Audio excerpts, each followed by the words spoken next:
네, 헌법재판소의 탄핵 심판 시기가 빨라지면서 조기 대선 가능성도 점쳐지고 있습니다. 이 대선 주자들은 설 민심 잡기에 주력하고 있는데요. 네, 배종찬 리서치 본부장과 함께 얘기 나눠보겠습니다. 안녕하십니까? 안녕하십니까? 예, 먼저 유력 주자인 문재인 전 대표 어제 소방관과 경찰을 차례로 만나면서 이제 민생 행보를 했고요. 반기문 전 총장은 오늘 비슷한 코스로 소방서 경찰서를 찾는데요. 대선 주자들에게 있어서 이 설은 어떤 의미가 있다고 보십니까? 네, 명절은 여론이 재구성되는 골든 타임이거든요. 예. 또 선거가 있는 해의 명절에는 이 차기 대선 후보와 관련해서 이 이념을 초월해서 또 세대를 초월해서 그리고 지역을 초월해서 가족들이 모이기 때문에 이 밥상머리에 자연스럽게 이야기 될 수밖에 없거든요. 그래서 예. 이 사람은 어때? 이 사람이 대통령이 되면 어떤 정치를 할 수 있을까? 예. 이런 관심을 가지고 있기 때문에 예. 이 명절을 통하면서 지지율이 오르기도 하고 또 내리기도 하고 지지율의 변화가 없으면 새로운 또 모색을 하게 되는, 그래서 이 명절 민심은 차기 대선 후보들에게는 매우 중요한 골든타임이 될 수밖에 없거든요. 장터 효과와 민심의 대용광로 현상을 통해서 지지율에 여러 가지 영향을 주기 때문에 이 명절 연휴는 매우 중요한 시기가 되고 있습니다. 예. 이 설 연휴 대선 주자들 일정도 궁금한데요. 어떻게 되나요? 네, 이 앞서가는 쪽과 뒤따라가는 쪽이 다른데요. 예. 앞서가는 쪽에서는 이 여러 가지 전략들을 수립하기 위해서 좀 숨고르기를 하는 그런 일정을 보여주고 있거든요. 문재인 전 대표 그리고 이재명 시장, 이 남경필 지사 또 안희정 지사 같은 경우에는 공식 일정 없이 또 어떻게 하면 지지율에 좀 더 안정적으로 가져갈 수 있을까, 또는 반전 기회를 만들 수 있을까, 이런 모색을 하게 되는 또 숨고르기 기간이 될 수 있고, 예. 이 뒤쫓아가는 또 여권 후보들로서는 반기문 전 총장, 이 유승민 이 바른정당 의원은 출마 선언을 했지 않습니까? 예. 그렇다면 뭔가 민심 행보를 좀 활발하게 하면서 지지율을 끌어올리는 그런 행보를 하는 것으로 알려지고 있습니다. 예. 자, 이 우선 문 전 대표 같은 경우에는 연휴 동안에 경남 양산 자택에 머물 예정이라고 하고요. 반 전 총장은 민심 행보와 정치 행보를 이어간다고 하는데 두 사람의 어떤 뭐 지지율과 관련이 있는 그런 행보라고 봐야 되는 겁니까? 이 문 전 대표는 지금 나홀로 질주를 하고 있거든요. 예. 자기 대선 주자 중에서 지지율이 가장 높기 때문에 한편으로는 지지율이 앞서가고 있지만 불안한 마음이 있을 수 있습니다. 예. 이 국민들의 입장에서는 유권자들은 좀 더 안정적이고 또 불안감을 해소할 수 있는 문 전 대표의 여러 가지 면들을 또 살펴볼 수밖에 없는 부분이거든요. 예. 그렇다면 이 명절 지나고 난 이후에 어떤 또 현안에 관련돼서 입장을 발표하느냐, 또는 이 대통령 선거에 있어서 어떤 구상을 가지고 있느냐에 따라서 국민들의 재평가가 있을 수 있는 부분이고, 그런 부분에 대한 준비를 하고 있다면 또 바쁘게 뒤쫓아가야 되는 기국 효과를 별로 누리지 못했던 반 전 총장으로서는 이 민심 행보를 통해서 주목 효과를 좀 더 보게 또 될 수 있는 그런 기회를 만들고 있는, 그래서 앞서 나가는 후보와 뒤쫓아가는 후보의 온도차를 볼 수 있는 그런 명절이 되겠습니다. 예. 두 후보만 이제 보셨는데 이재명 후보가 남경필, 안희정, 유승민 후보 같은 경우는 어떤 행보를 하고 있습니까, 요즘에? 네, 남경필 경기지사의 경우에도 뭐 본격적인 예. 어떤 일정들이 알려지고 있지는 않은데 예. 주로 경기지사이기 때문에 경기 주변을 통해서 또 유권자들에게 본인의 이 정책 구상 등을 알리는 그런 또 시간을 가질 수 있을 것으로 보여지고, 무엇보다도 경기지사로서는 자신의 이 지역 내에 있는 유권자들에게 또 강력하게 본인의 어떤 대선 행보에 대한 부분들을 또 알릴 필요가 있는 부분이고, 예. 유승민 바른정당 의원 같은 경우에도 출마 선언한 이후에 지지율을 좀 더 끌어올리기 위해서는 본인의 또 이 지지 기반이라고 할 수 있는 대구 경북 지역에서 또 이 유권자들과 만나는 그런 시간을 가질 계획인 것으로 알려지고 있습니다. 예. 네. 안희정 네, 후보도 안희정 말씀해 지사는 주시죠. 예. 소극장에서 이색적인 그런 출정 선언식을 가지지 않았습니까? 예. 중요한 것은 이 충남 지역에 있는 지금 도정을 하고 있는 현직 도지사이기 때문에 이 도민들을 만나는 시간도 가질 테고, 또 한편으로는 많은 경우에 문 전 대표를 뛰어넘을 수 있을 것이냐라고 하는 그런 지적이 잇따르고 있기 때문에 이런 부분에 있어서 본인은 차차기가 아닌 이번 선거에서 대통령이 되고 싶다라고 하는 그런 전략을 모색하는 중요한 시간으로도 삼고 있는 것으로 보여집니다. 예, 예. 아까 이 나홀로 질주, 문 전 대표가 나홀로 질주를 하고 있다 이런 표현도 써주셨는데 지금 리얼미터의 대선 주자 지지율 살펴보면서 다시 얘기 나눠보겠습니다. 예. 예. 문재인 전 대표가 32.8%로 2위와 격차가 좀 더 벌어진 건가요? 추세적으로 어떻습니까? 2위 반기문 전 총장과의 격차가 거의 2배 가까이 나지 예. 않습니까? 2배 가까이 앞서고 있는 그런 지지율을 보이고 있는데 이 문재인 전 대표, 더불어민주당 전 대표의 나홀로 질주에는 이 지지율 3종 세트 이유가 있습니다. 아, 예. 첫 번째로는 이 대선 후보에서 중요한 기초 체력이 소속 정당의 지지율이거든요. 정당 더불어민주당의 지지율이 탄핵 국면을 거치면서 상당히 높아져 있는 거예요. 예. 그리고 본인 스스로 이 중요한 지지율의 변수가 세대, 이념, 지역인데 세대에서 20대, 30대, 40대를 꽁꽁 묶어두고 있는, 결집시키고 있는 이 현상. 또 하나는 다른 후보들이 보다도 매력적이고 문 전 대표와 겨루는 정도의 경쟁력을 가지고 있다면 상당히 치열한 접전 양상이 벌어질 텐데 다른 후보들이 무기력한 점, 이 3종 세트로 문 전 대표가 나홀로 질주를 하고 있는 상황으로 나타나고 있습니다. 예. 박원순 서울시장이 대선 불출마를 선언하지 않았습니까? 어제 불출마 선언했는데요. 왜 불출마 선언한 겁니까? 서울 이런 이야기를 할 수밖에 없을 텐데요. 이 설날이기 때문에 까치 이야기를 들어야 되는데 이 지지율을 분석 드릴 때는 토끼 이야기를 또 드릴 수밖에 없습니다. 예. 집토끼를 잡아야 되는데 현직 서울시장으로서 서울에서의 압도적인 지지율을 통해서 이 발판으로 대선까지 가겠다라는 것은 누구나 또 예상할 수 있었는데 서울 유권자 내에서 지지율이 압도적이지 않았다. 그만큼 주목받았던 것이 서울 유권자들의 매력으로 연결시키지 못한 것이 상당히 안타까운 점일 수가 있는데요. 예. 이 불출마를 선언하면서 두 가지 현상이 나타날 수 있습니다. 실질적으로 큰 영향을 줄 것인가, 실질적인 변수가 될 것인가. 그것은 지지율일 텐데 이 박원순 서울시장의 지지율이 그다지 높지 않았기 때문에 더불어민주당 내의 경선에 있어서도 그렇고 본선에 있어서도 이 실질적인 지지율상으로는 아주 큰 영향을 주기는 어려워 보인다. 하지만 예. 상징적인 변수는 될 수 있습니다.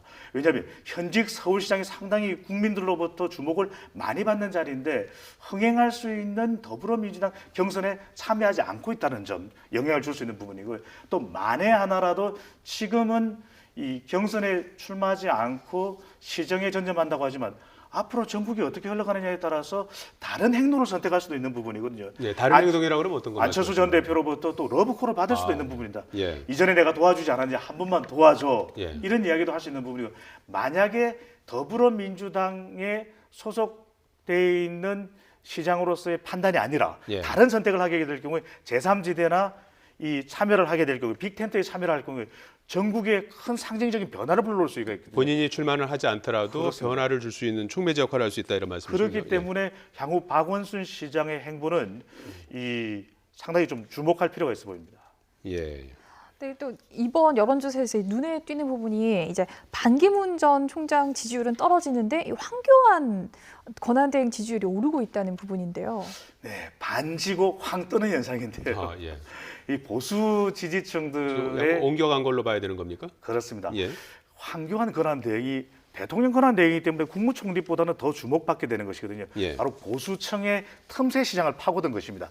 반 전 총장이 기국 효과를 노리면서 주목받아서 이 보수층을 압도적으로 영향력을 보여줄 것이라고 기대는 했었는데 예. 하지만 그런 기대 기국 효과가 나타나지 않으면서 보수 유권자들 중에서는 그렇다면 황교안 권한대행은 어때라고 하는 또 기대 심리가 작동하기 시작한 것이거든요. 예. 새누리당 현재 새누리당의 지지층을 중심으로 해서 보수 성향이 강한 60대 이상의 반짝 지지를 또 받으면서 또 유력한 또 대선 후보의 한 사람으로 떠오르는 것이 아니냐라고 이렇게 주목받고 있는데 앞으로의 과제는 예. 보수 성향이 강한 지지를 결집한다고 하더라도 대체로 저희들이 15% 내외 정도로 분석을 할 수가 있거든요. 하지만 그 이상 중도까지 매연을 확대하기 위해서 권한 대행으로서의 지지율이 아니라 지지율 대행진을 하기 위해서는 외연 확대를 해야 되는데 예. 권한 대행 역할에 묶여 있다라고 하는 점, 또 박근혜 대통령과 연결되어 있는 점, 또 만약에 대권 관련해서 본인의 의지를 나타낼 경우 상당히 조기에 이 야권으로부터 공격당할 수 있다라는 점, 또 반 전 총장이 과연 계속해서 지는 상황이 되느냐, 예. 아니면 또 다시 반 전 총장이 반전의 모멘텀을 만드느냐에 따라서 상황은 달라질 것으로 보여집니다. 그 부분도 있는 것 같아요. 지금 대행인데 이제 출마를 만약에 하게 되면은 또 다른 이제 대행의 대행이 돼야 되는 거 아니겠습니까? 지금 순서로 보면은 이제 경제부총리가 또 대행하게 돼 있는 그런 상황 아니겠습니까? 그 부분은 어떻게 될지 모르겠어요. 법적으로는요. 그런 부분도 또 책임 소재가 될 수 예. 있는 부분이거든요. 이 농단 사태에 현안 대행이 국정 운영에 안정화에 힘을 써야 되는데 대선에 출마하느냐 이런 예. 또 비판에 직면할 수도 있는 부분이기 때문에 예. 실제 대선에 나설지 이 예. 부분도 좀 눈여겨봐야 될 것으로 어쨌거나 그런데 이제 추세적으로 뭐 7%대에서 지금 상승을 보이고 있기 때문에 황교안 대행의 어떤 지지율은 조금 더 좀 지켜볼 필요가 있을 것 같아요. 네, 반 전 총장의 지지율과 황건한 대행의 지지율이 이렇게 엇갈려서 나타나는 가장 큰 이유가 지금 현재 진보 또는 진보적 중도는 결집하고 있는 반면에 예. 또 보수가 분열되고 있는 것이 반 전 총장의 또 지지율이 상승하지 않는 가장 큰 이유예요. 예. 한동안 이런 행보, 반 전 총장의 지지율이 주춤한 상태는 명절이 지난 이후에도 이 잠정 또 이어질 것으로 지금 말씀하신 보여집니다. 것처럼 반 전 총장은 지금 여론조사 그 지지율을 어떻게 바라보고 있을지 궁금한데요. 반 전 총장은 이렇게 얘기했습니다. 지지율 격차는 국민의 반응이기 때문에 그때그때 변한다. 작년에 최순실 게이트가 나기 전까지는 내가 많은 경우에 있어서 앞서 있었다. 나를 기존 정권과 같이 보는 경향이 있다는 점을 의식하고 있다. 이런 언급을 했어요. 무슨 뜻입니까? 지지율이라는 것은 또 민심의 바로미터가 되는 것이거든요. 예. 지지율을 올릴 수 있을 때 또 올려야 된다는 또 설명이 가능해지는 것인데요. 예. 반기문 총장 같은 경우에는 그런 본인의 어떻게 보면 속사정 또 아쉬움을 또 토론을 할 수는 있습니다.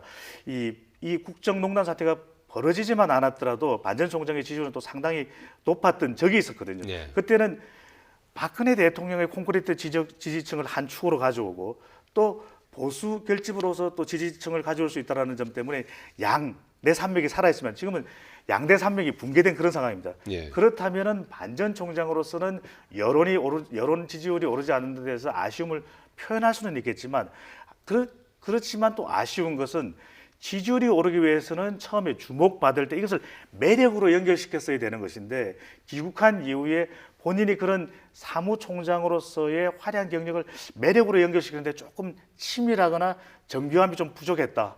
그렇다면 앞으로 그때그때 변하는 지지율이라 하더라도 국민들에게 유권자들에게 보다 더 지지율로 또 나타날 수 있도록 본인의 매력을 잘 알리는 노력은 반드시 또 필요해 보입니다. 예.